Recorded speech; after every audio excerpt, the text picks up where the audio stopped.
This recording is to assist you all in completing your setup so that you can get ready for your tutorial. The first thing that you're going to do is go to SnapSnipManager.com.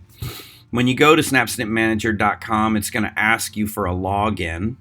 And generally, if you're at your location will pop up. Just click on your salon's name, and you'll be taken to this screen. Next thing you want to do is click on the Settings tab right here.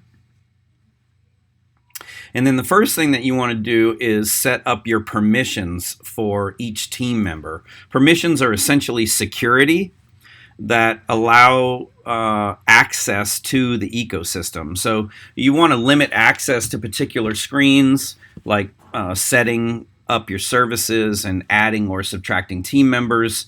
You really just want that dedicated to management or ownership. And then the rest of SnapSnip, there's a few different things that you can either give people access to or limit their access to. And you're going to do that under permissions. So we're going to click on permissions, and then we'll select the salon because this salon has already been set up.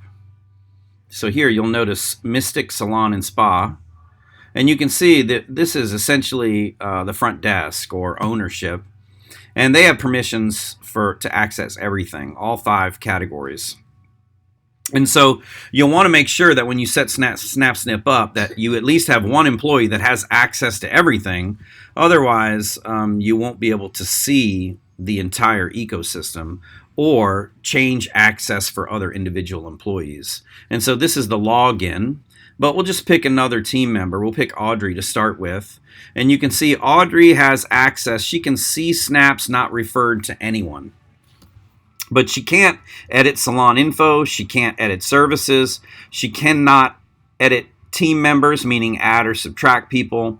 And she can't see snaps that have been completed or archived.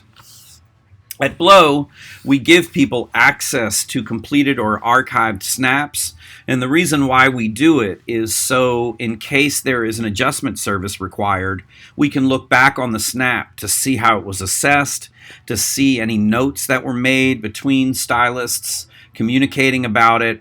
We can compare their existing canvas prior to the service with any social media posts that were taken after the service of the images to see, what the process was in assessing the snap, to evaluate the hairdresser's decision making, and to see honestly whether the expectations of the guests were met or not. It's just a good way for you to gain more information if an adjustment service is required. In addition to that, these clients generally will come back later on. And so it's always good to have a history of their hair as far as images go. And our team uses that quite frequently.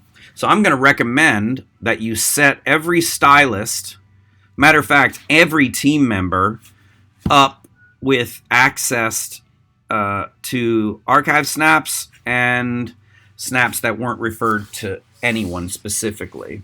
The reason why we give people access to snaps that weren't referred to anyone is a lot of times you'll have a guest whose snap is a conflicted status, meaning that they couldn't be booked because of a limited schedule or the stylist they wanted wasn't available, or they weren't referred to anyone and they just weren't able to be accommodated based on the schedule.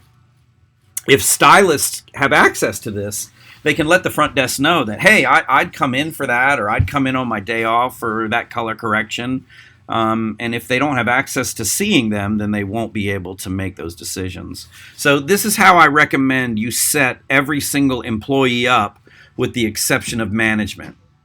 Top and bottom. And this is for permissions only. Again, you access permissions in the service menu, and then you come over here, click permissions, and then select the employee's name, and then save permissions. That's it.